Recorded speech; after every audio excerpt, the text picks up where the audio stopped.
I'm very interested in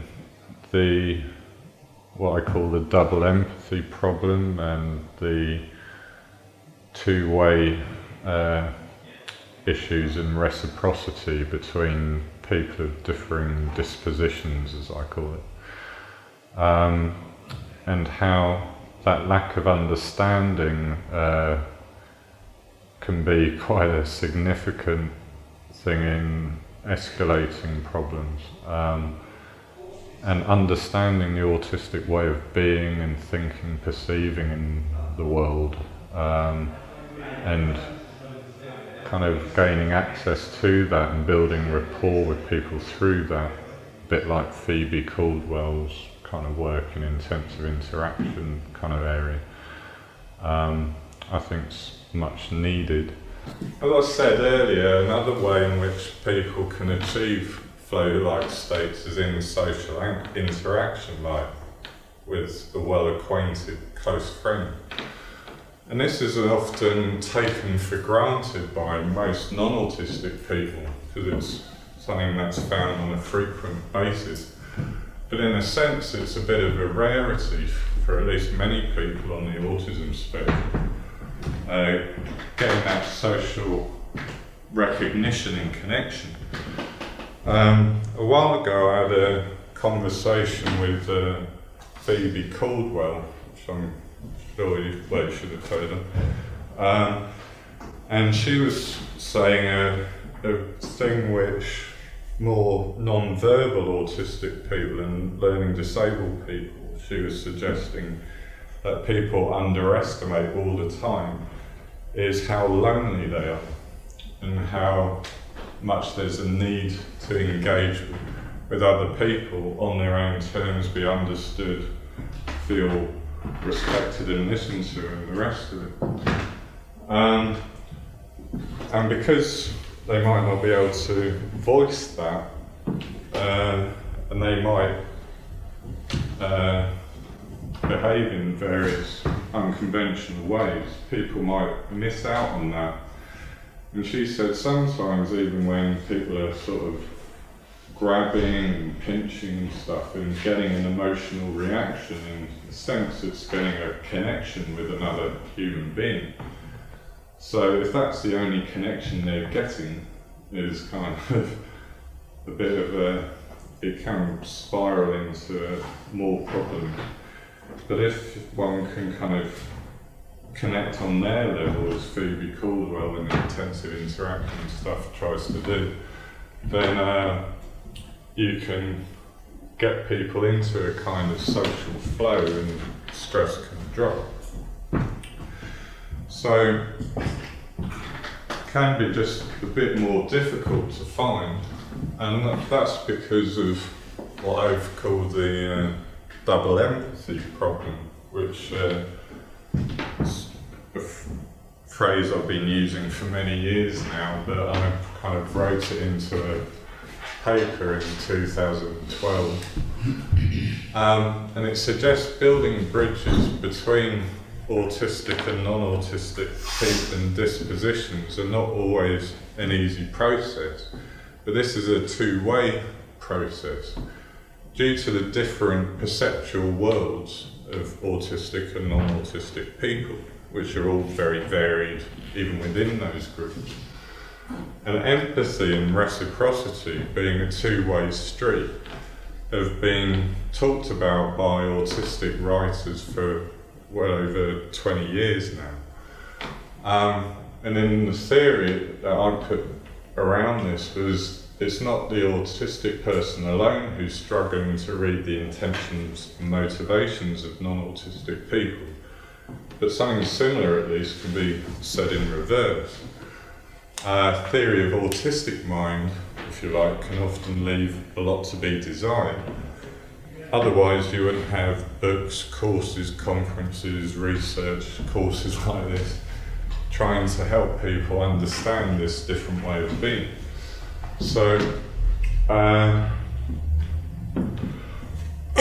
example of this I often use is the old Two Ronnies sketch for the Four Candles, or Four Candles, where in this sketch they use exactly the same words and language and are meaning completely different things by it. So it's just one guy reading out a shopping list in a deadpan way, and the other guy going and getting stuff and constantly getting it wrong, and getting consistently more frustrated with the situation. And in a sense, to me, it's something like similar to an autistic, non-autistic character, because this guy's just reading out his list, whilst this guy thinks this guy's winding him up. He's doing this on purpose. He's trying to frustrate and annoy me, when that's not his intention at all. And one of the aspects of theory of mind, which I think there is a point to it, is this kind of projecting one's own thoughts onto someone else.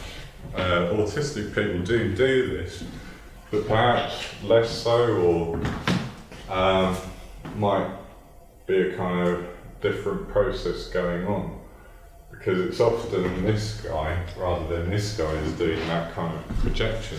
So, but this two-way difficulty is definitely there, I would say, and this is not just theoretical or experiential anymore either. There's two different research studies were published this year.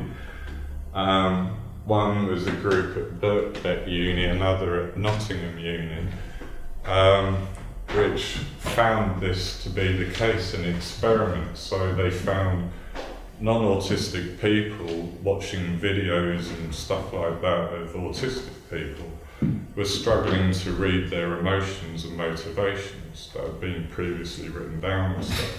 So the theory of mind deficit was going in the other direction as well, basically. That's simplified, but I think one was Elizabeth Shepherd et al. From Nottingham, and the other one was Edie et al., which wasn't quite as good, but still interesting, showing that kind of double problem. But not all social flow is verbal, or relies on verbal communication alone. A good example of this would be a jam session between musicians. And something that we've been doing with my son lately, and over the years actually, is working with like a music therapist. But what he basically does is kind of, my son will make noises on instruments or vocalise noises and so on. And the music guy kind of does a kind of intensive interaction, but playing instruments and jamming along to his sounds and noises and stuff, and vocalising with it and so on. And then they get a really good connection going, and my son gives him quite a lot of eye contact and stuff like that. And it gets the kind of social flow and give and take. And it's fun, because my son's really into music and making sounds and noises and stuff. So, and the importance of engaging with individuals without recourse to the overuse of language has long been acknowledged in building rapport. But this is quite an important aspect, is sometimes people think, like, you need to talk lots of people, and sometimes just processing the number of words can be really difficult, especially if someone's talking too quickly. And sometimes just not using words at all is the wisest kind of strategy, building a kind of more non-verbal connection.